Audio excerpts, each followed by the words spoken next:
Episode 24, An Uncertain Future. Slowly, Cobal blinked his eyes open. Wherever he was certainly not in Conch Canyon anymore, judging from the pale white artificial light above him. There was a warm, relaxing feeling washing over his body. As his eyes adjusted to the light, Cobal saw a female, white-robed Koopa with spectacles running a glowing wand over his body. Further looking around him, he saw that he was seating on a small hospital bed in what seemed to be the medical ward of one of the battleships, judging from the wooden planks it was built out of and the small, circular windows. His squad was surrounding him, with looks ranging from relief to amazement. Well, Cobal sighed. Surprisingly, he didn't feel hurt at all despite his incredible ordeal of falling off an exploding battleship, far too many feet down to the ground. Guess he could thank the Koopa troop for one thing. Its healing magic Koopas were top-notch. Man, Cobal, you were so amazing! The excitable voice of Masco shouted out, rushing to his bedside. I saw you flying through the air and I was like, no way, is that really Cobal? But then, the gossip started spreading and suddenly guys who hated me yesterday are grilling me with info about you. Yeah, you're a total celebrity now. Plodder chimed in, rushing to Cobal. The dark green bob-omb was too short to stand at eye level with Cobal, so he kept jumping up and down excitedly. Even Shroomer's a hero. The toad blushed, rubbing his red mushroom cap.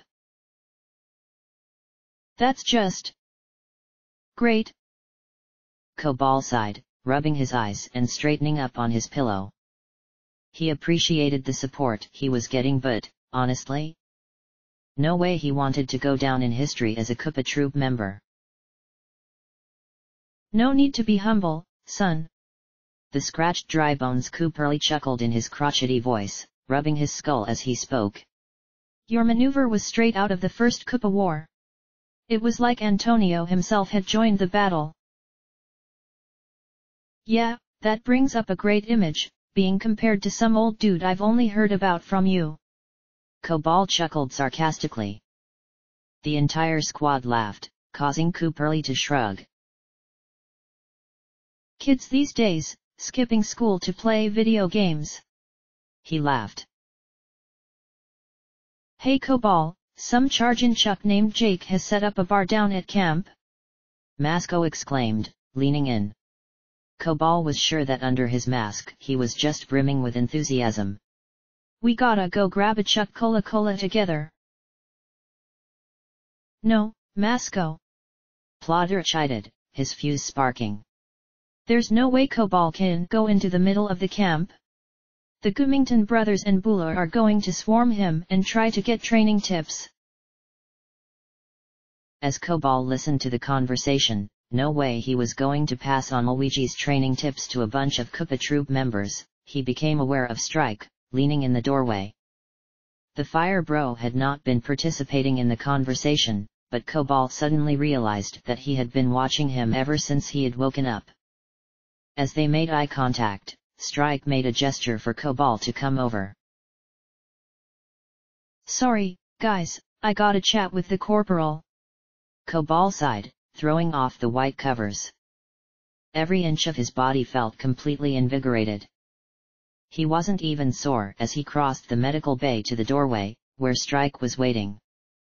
Cobal felt a prickle of unease. There was something about the serious Koopa that intimidated him. He seemed very intense. He couldn't even dare to think about what would happen if Strike discovered his true loyalties. When Cobal reached Strike, Strike waited until Cobal was outside the medical bay, before closing the door, leaving them alone in the small corridor, faintly lit by the white lights above them. You feeling all right? Strike asked. There was no kindness in his voice. He was simply checking if a soldier was still fit for battle. Those magic Koopas really did a number on me. Cobal replied, looking over his smooth blue skin. There was not a single scratch. He turned back to the scarred Fire Bro. You still got my glasses. Strike silently handed back the dark shades Cobal had stolen from Captain Soiler. He had gotten quite attached to them. We're all quite impressed by your performance. Captain Sheriff wanted to discipline you for breaking line, but eventually he decided to let you off. Because you destroyed those 2 warships, Cobal, that gave us an opening for a full-on charge. We pushed Prince Roy's forces back for the 2nd time yesterday. Just doing my job, Corporal. Cobal replied as he placed on the shades. Had Strike really called him all the way out here just for a compliment? The general wants to speak with you. Strike said lowly.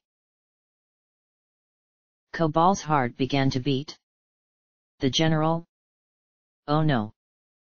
He was getting way in over his head now. You don't mean? General Flame.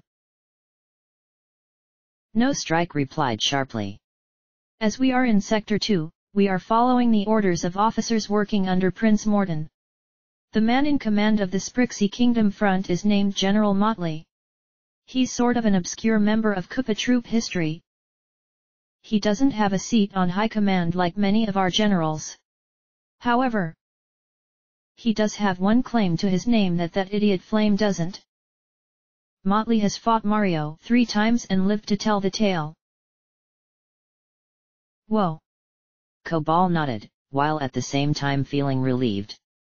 Judging from the way the governor of the Mushroom Kingdom portrayed himself in the broadcast announcing the conscription, he didn't look like the kind of guy Cobal would want to meet.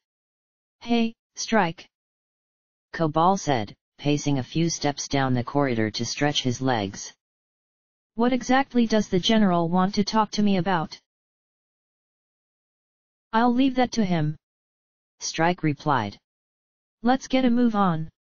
You have a Koopa cruiser due at Lava Lake Keep in an hour.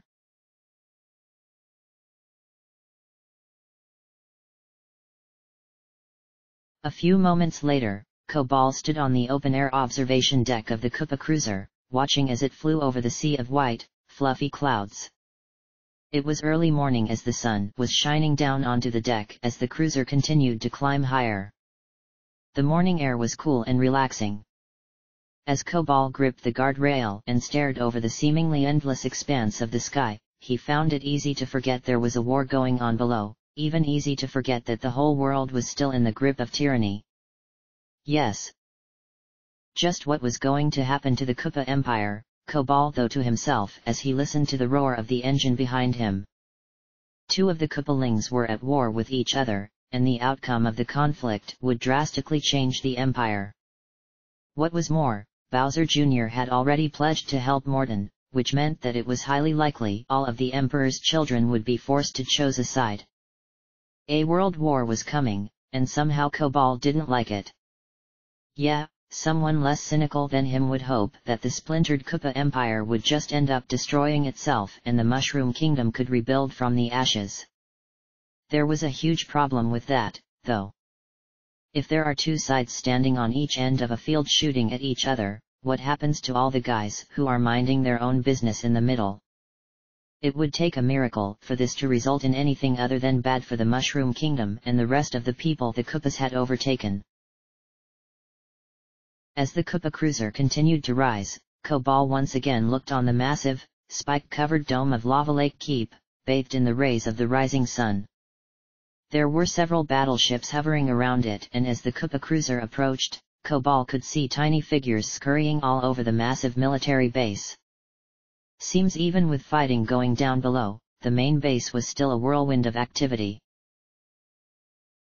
A few minutes after landing, Cobal found himself inside the main citadel, standing before a large, imposing brown door, flanked by 2 burning torches. Go on. Strike urged him from behind. You can't keep the general waiting. All right, then. Cobal nodded, before pushing the heavy doors open and entering General Motley's office. The general's office was neat, tidy, and scarcely furnished, although Cobal could sense that this was more due to official regulations rather than its occupant's personal preference. The room was circular in shape, with a large rug featuring the typical Koopa Troop emblem in the floor. A long brown desk with a high-backed chair was set at the room's end, with a massive window behind it looking over the artificial sea of lava that was behind the main citadel. Cobal noted a tall, long bridge running the length of the lava sea. Supposedly, according to troop gossip, the Emperor had raced down this bridge on his private sports car, tossing exploding soccer balls at Mario and his companions. Really, if all these stories were to be believed, the Koopa Emperor sounded like quite the eccentric. The only bits of personal customization in the room were the pictures on the walls, which all featured the circus of some kind. Notably, one very large picture, seemingly taken at a distance, showed a large, silver, clown-like colossus leaping into the air towards a small, red figure. "Hey there, Mr. Cobal!" came a high-pitched voice from the desk, causing him to sharply jerk his head away from the picture. Cobal saw, sitting at the table, an unusual-looking Koopa. Compared to the usual Koopa face, the general's face was more rounded, almost in the same way Captain Boom Boom from back in Toad Town was. This Koopa was far smaller though. About a head shorter than average. "The name's Motley Boss Blob," the Koopa exclaimed, leaping onto the table with a somersault. "Nice to meet ya. I'll admit, you're not what I pictured meeting," Cobal said skeptically, looking over the jester's outfit the diminutive Koopa was wearing. Seriously, did the Koopa Troop even have a dress code? "Yeah, I know," Motley laughed, sliding off the table onto the floor. "I'm a bit of an unconventional type. But you know," he said as he began walking towards Cobal, "that means I can understand fellow unconventional people like you. You got some skills, Cobal. Some crazy, almost Mario Bros-like skills. Not quite that good yet." He chuckled, shooting a glance at the picture Cobal had been staring at. "But I can see the potential." Motley walked up to Cobal and pointed a claw right at the Yoshi's face. "And I got an idea. You're going to use that power to put an end to this war. This thing's gonna get real nasty if we don't put M on ice soon, Cobal." He chuckled darkly as he began to pace around the room. "This hasn't hit the news just yet, but..." he smiled coldly, "Prince Roy's forces just hit Sector 5 and Sector 6. Prince Iggy and Prince Lemmy are in the war now, whether they want to be or not. And that's not all. Our reports have noticed several battleships bearing the markings of Prince Larry in the enemy invasion fleets." He stopped pacing and looked right at Cobal with his peculiar, odd-colored eyes. "Yup, this is turning into a real mess, all right. So, what do you want me to do about it?" Cobal asked, still processing the information. "Are you asking me to just barge into Roy and Larry's castles and punch 'em out?" No, of course not." Motley chuckled, holding up his hands in protest. "Even a kid with your skills wouldn't be able to do that. Prince Roy's powerful enough to smash a hole through a thwomp with one punch, and a couple of my buddies over in the Sector 1 army told me Larry's castle has been booby-trapped so much they all are marked with a special magic rune so the traps know to ignore them. You take a single wrong step in that place, a chain chomp bites your head off. Not gonna risk a guy with your talents on a suicide mission, Cobal." "So what's the big idea?" Cobal asked, peering at Motley very closely from behind his shades. "Did you just come right up here to congratulate me?" "No." Motley shook his head, his voice growing serious. "This is much more important. You're one of the first ever Yoshis to serve under our flag. I'll admit I was skeptical, but you've proved me wrong. It'll take talent to win this war. That's why I'm making you a corporal." Everything seemed to stop. What? What was even happening? Suddenly the general's office, Motley Boss Blob, even the ever-present heat from the lava sea seemed to disappear.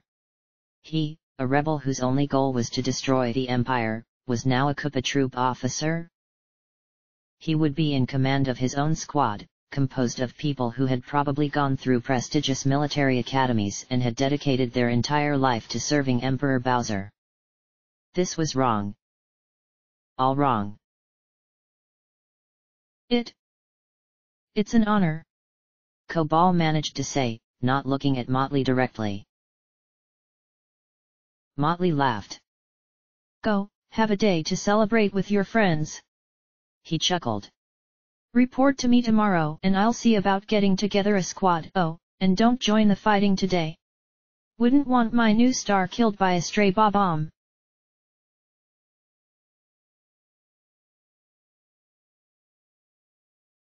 Cobal was in a daze as he exited the general's office. This was something he had never expected. Luigi had to know about this. This changed this massively. Now that he was about to be in a position of authority, he could learn Koopa Troop secrets. He might be able to inform the resistance of their movements before they actually happened. At the same time, there was increased risk. Even his own subordinates would be unable to know his own loyalty, unless...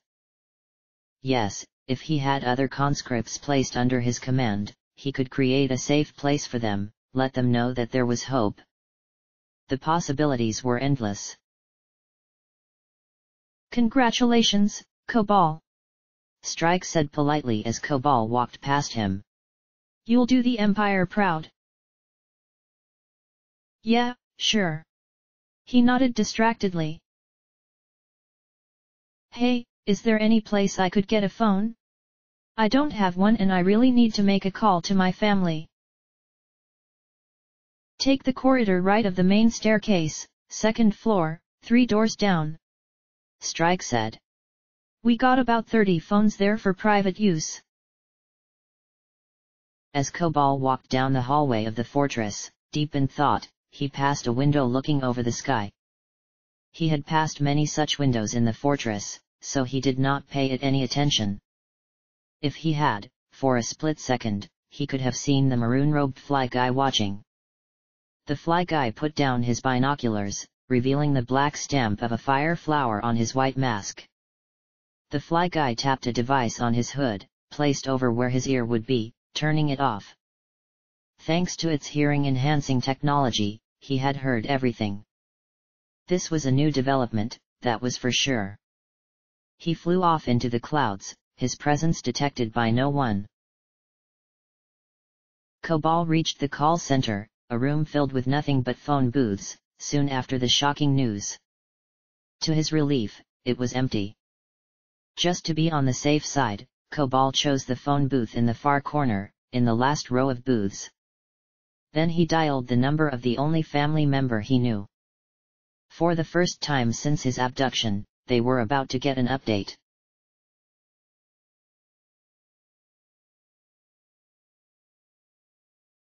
There was a tense mood in Toad Town.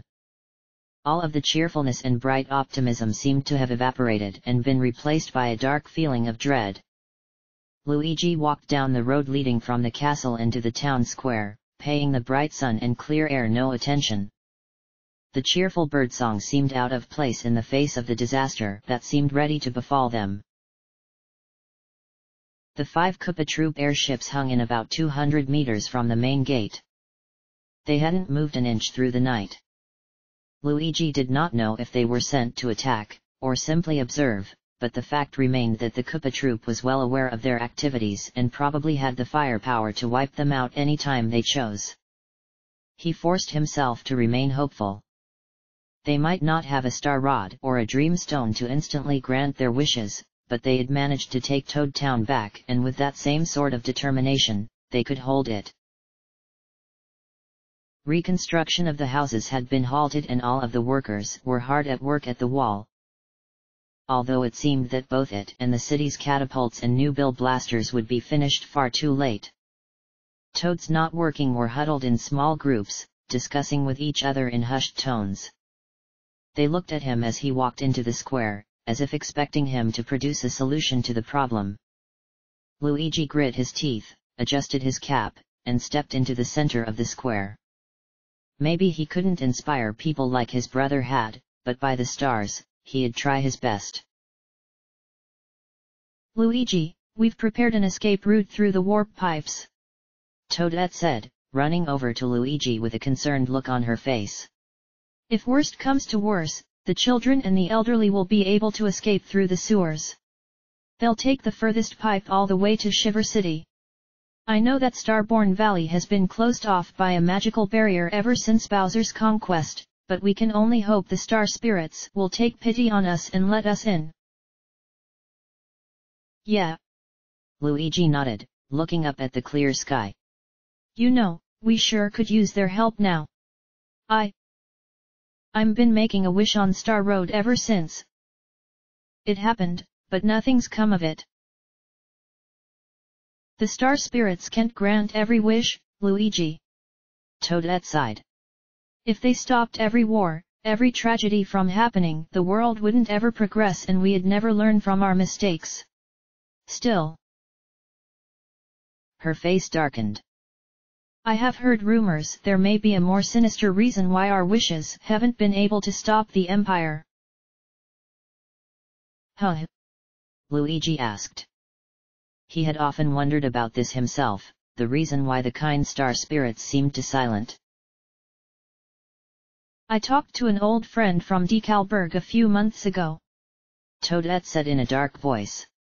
She said that the year the Mushroom Kingdom fell, the Koopa Troop had thousands of Magic Koopas in the festival square on the day the sticker comet was about to arrive. They cast all these spells on it and trapped it in some kind of barrier before carrying it away. And that means? Luigi asked, rather unfamiliar with the sticker comet. After all, his bro had forgotten to bring him along on that adventure and he had only watched from the sidelines.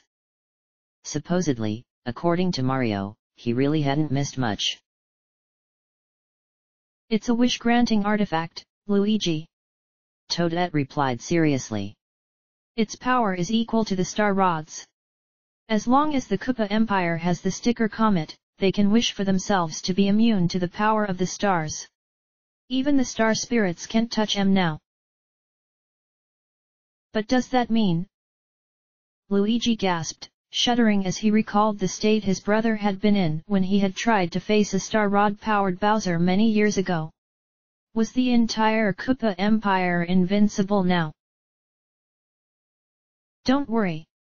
Toadette cut in. I know what you're thinking. You beat the garrison here, so I think you already know the answer. I'd like to think that the Star Spirits are up in Star Haven doing their part. They might not have enough power to cancel out the sticker comet, but they at least have enough to make sure the Koopa Troop is only immune to the power of wishes, not conventional fighting. Well, that's a relief. Luigi nodded, before turning to the menacing, gun-covered warships on the horizon. Sure wish the Star Spirits could wish away those airships. This isn't going to be a good fight. Where are Wario and Waluigi? Back in Mushroom City, loading up on supplies. Toadette said grimly, shaking her head. Funny, the only time I actually want those crooks around is when they're out of town. That just made things worse. If Wario and Waluigi were away, that meant that Toadette and himself were the only capable fighters in the city. His trainees were coming along very well, especially Billy from the Toad Brigade. That martial arts book he was learning from seemed to be working wonders, but none of them were ready to face 5 whole battleships of Koopa Troop members yet. The battleships were 5 times the size of the airships Luigi was used to, and each seemed to have 10 times the firepower. Just one of them looked like it could level Toad Town. Even Mario would have a hard time getting out of this one. Luigi was suddenly jolted out of his thoughts by an excited voice to his right. By boggity, Luigi, he's alive. It's Cobal. Huh? Luigi exclaimed to see Toadbird running at him, waving his phone and looking as if he had no idea about the menacing Koopa threat on their doorstep. Cobal? What, really? Luigi suddenly felt a burst of hope. Sure, it wasn't like Cobal would be able to do much against the threat they were up against, but Luigi had been kicking himself for bringing the young Yoshi into danger ever since Mushroom City, and he couldn't express just how grateful he was to hear he was okay. Really? Luigi shouted, running towards Toadbert. Let me talk to him. Sure thing, Luigi. Toadbert said, stumbling over his words in excitement. Apparently he's just dying to talk to you, too. Luigi put the phone to his ear and walked a few feet out the town square. Cobal? He asked. Big L. Came the voice from the other end of the phone. It's been a long time. Cobal sounded overwhelmed and yet extremely relieved at the same time. Cobal? Are you okay? Luigi quickly asked. What happened to you? They forced you into the Koopa Troop, didn't they? Yeah. Cobal's voice was grim, and Luigi felt pity for him. Shipped me over to Sector 2 to fight in the Civil War. Civil War? Luigi asked, his interest pricked. This was the first time he had heard of it. What would this mean for the Mushroom Kingdom? You heard that right. Cobal replied. It's Prince Roy and Prince Larry versus Bowser Jr., Morton, Iggy, and Lemmy at this point. I've been fighting in Conker Canyon against the Sector 4 invasion force. Apparently I did such a good job at it they decided to go over and make me a corporal. What? Luigi gasped. Rebellious, empire-hating Cobal, a Koopa Troop officer? Whoever made that decision must really not know him that well. Listen, Cobal, I know you might be tempted to go strike them from the inside, but that's a really dangerous thing to do, so don't get in over your head. Okay. No worries. Cobal replied back confidently. I'm taking it slowly. Gonna see if I can help the conscripts first, then work on transferring you any strategies relating to the Mushroom Kingdom I hear of.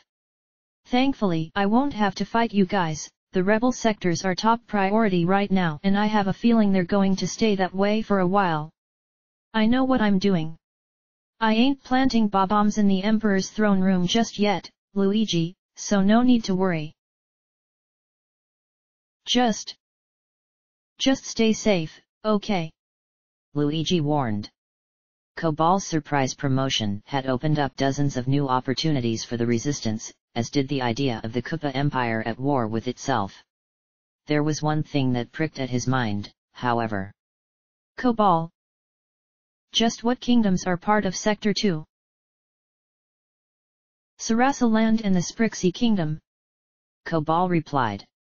Apparently Prince Morton rules from Princess Daisy's old castle in Sarasa City. Luigi shuddered. Sarasa Land was at war. He had no idea what Daisy was up to. She could be dead for all he knew. But if she was alive, even as a prisoner, she would be horrified at her kingdom being destroyed even more than it probably had been during King Bowser's conquest. Hey! Kick Roy and Larry's shells for me, okay? Luigi asked. I sort of. Well. Please protect Sarasa Land. There's somebody who lives there that I want to keep safe. I understand, Big L. Cobal replied. Hey, how are things on your end? You seeing that Toad Town you remember yet? Luigi looked around, at the freshly painted roofs of the newly repaired Toad houses. To the menacing battleships hovering in the air, likely just waiting for the order to fire. Don't worry about us. He quickly said. Just concentrate on your end, okay? You're doing great, Cobal. I'm really proud of you. Thanks, man. Cobal replied. Keep it loose, K. Yet? Luigi nodded, before hanging up on the phone. He turned back to the battleships. He had no idea when they would strike, but it was his job to make sure Toad Town would be ready when they did. He began to walk back to Toadette. Escape routes, battle strategies. This was a different sort of fighting than the fighting he had done when he was younger, but this was his situation whether he liked it or not. Toad Town depended on him. Cobal sighed as he put down the phone. Luigi's praise had given him increased encouragement. Who knew? Maybe he'd really distinguish himself in this conflict. After all, he was going up against the cruelest Koopalings, so it wasn't like he was going to hold back. Even rule under Bowser Jr. was better than rule under Roy, if the news reports of what went down in the Sand Kingdom were any indication. Maybe he'd get promoted more. To captain, or even to general. Hey, who knew, maybe he'd get to high command and convince the council to pressure the emperor for equal rights for all species and Mushroom Kingdom independence. Yup, there were a multitude of things you could do when you were on your enemy's good side. Maybe he should go have that Chuck Cola Cola with Masco after all. Cobal turned around from the telephone. What he saw made his heart stop. Strike was standing right behind him, his face harder and icier than Cobal had ever seen it. He was pointing at him, his fingers in a gun position with a glowing fireball at the end of his fingertip. Don't you dare move a muscle, you filthy rat! The fire bro hissed in a voice so cold it sent chills up Cobal's spine. Instantly, Cobal knew that it was all over.